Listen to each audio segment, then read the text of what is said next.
ओम श्री गणेशाय नमः। मित्रों, आज इस वीडियो के माध्यम से हम बात करेंगे श्री रामचरितमानस बालकांड से। ये प्रसंग लिया है मित्रों, और इस कांड के भाग 58 साझा कर चुके हैं और आज भाग 59 साझा करेंगे। तो पिछले वीडियो में अपनी कथा जहाँ पे ये मित्रों हमने समाप्त की थी, उसी के आगे की कथा हम अपने इस वीडियो के माध्यम से प्रारंभ करते हैं।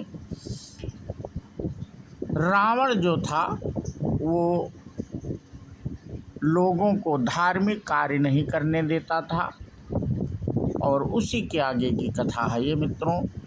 बरनी न जाई अनीति घोर, निशाचर जो करही, हिंसा पर अति प्रीति तिन्ह के पापहि कवनि मिति।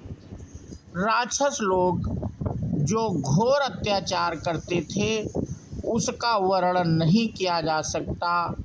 हिंसा पर ही जिनकी प्रीति है उनके पापों का क्या ठिकाना।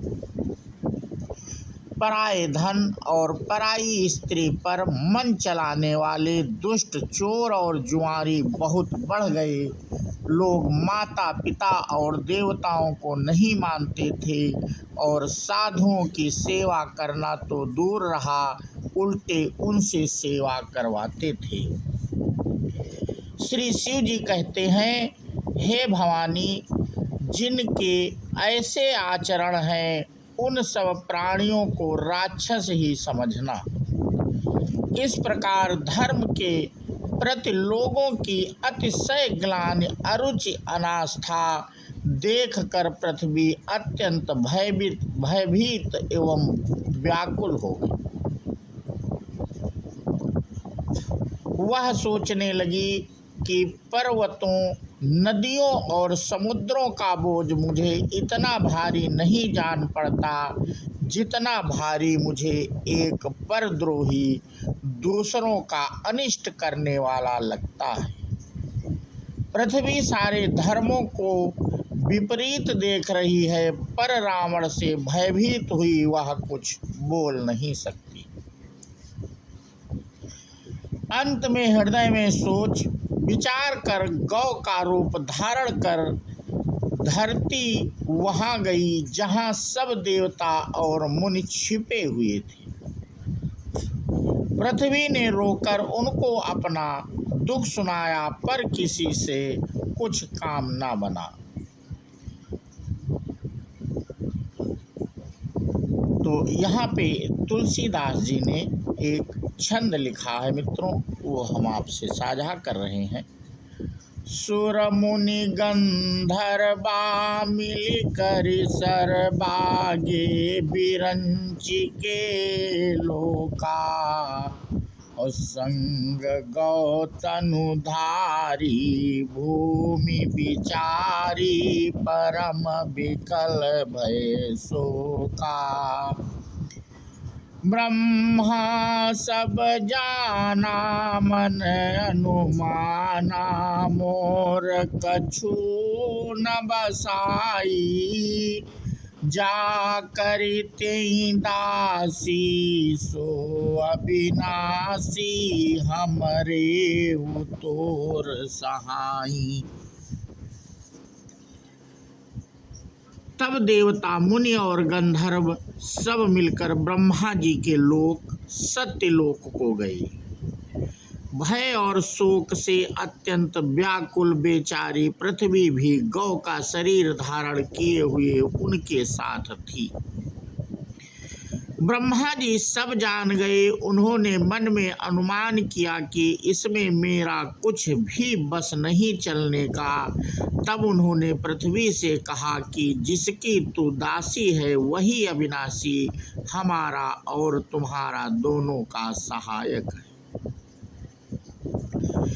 धरनी धरनी मन धीर कहा, बिरंची हरि पद सुमिरु, जानत जन की पीर प्रभु भंजन संजहि दारुण विपत्ति।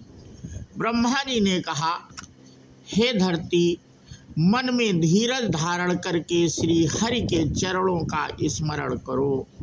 प्रभु अपने दासों की पीड़ा को जानते हैं, ये तुम्हारी कठिन विपत्ति का नाश करेंगे। सब देवता बैठकर विचार करने लगे कि प्रभु को कहाँ पावें, ताकि उनके सामने पुकार फरियाद करें। कोई वैकुंठपुरी जाने को कहता था और कोई कहता था कि वही प्रभु क्षीर समुद्र में निवास करते हैं। जिसके हृदय में जैसी भक्ति और प्रीति होती है, प्रभु वहाँ उसके लिए सदा उसी रीति से प्रकट होते हैं। हे पार्वती, उस समाज में मैं भी था। अवसर पाकर मैंने एक बात कही। मैं तो यह जानता हूँ कि भगवान सब जगह समान रूप से व्यापक हैं। प्रेम से वे प्रकट हो जाते हैं। देश काल दिशा विदिशा में बताओ, ऐसी जगह कहाँ है जहाँ प्रभु ना हो। वे चराचर में व्याप्त होते हुए भी सबसे रहित हैं और विरक्त हैं। उनकी कहीं आसक्ति नहीं है।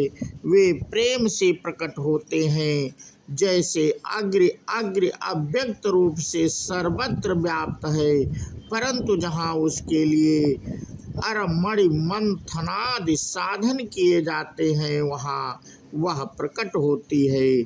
इसी प्रकार सर्वत्र व्याप्त भगवान भी प्रेम से प्रकट होते हैं। मेरी बात सबको प्रिय लगी।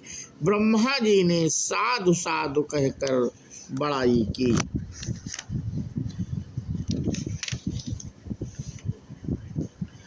सुनी बिरंचि मन हरस तन, पुलकी नयन बहनीर। स्तुति करत जोरी कर, सावधान मति धीर।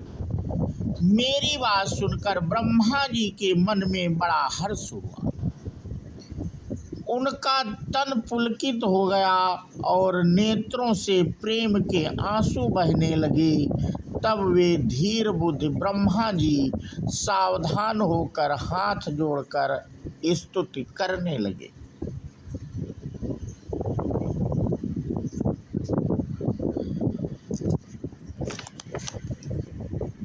जय जय सुर नायक जन सुखदायक, प्रणत पाल भगवंता। गौदुज हितकारी जय असुरारी, सिंधु सुता प्रिय कंता। पालन सुर धरनी अद्भुत करनी, मरमु न जानहि कोई। जो सहज कृपाला दीन दयाला, करहूँ अनुग्रह सोई। हे देवताओं के स्वामी, सेवकों को सुख देने वाले, शरणागत की रक्षा करने वाले भगवान, आपकी जय हो, जय हो। हे गौ ब्राह्मणों का हित करने वाले, असुरों का विनाश करने वाले, समुद्र की कन्या श्री लक्ष्मी जी के प्रिय स्वामी, आपकी जय हो। हे देवता और पृथ्वी का पालन करने वाले, आपकी लीला अद्भुत है, उसका भेद कोई नहीं जानता। ऐसे जो स्वभाव से ही कृपालु और दीन दयालु हैं, वे ही हम पर कृपा करें। तो मित्रों, आज का प्रसंग हम यहीं पे समाप्त करते हैं और इसके आगे की कथा हम अपने अगले वीडियो के माध्यम से साझा करेंगे। बोलो श्यावर रामचंद्र की जय। हनुमान जी की जय। जय हिंद, जय भारत, वंदे मातरम।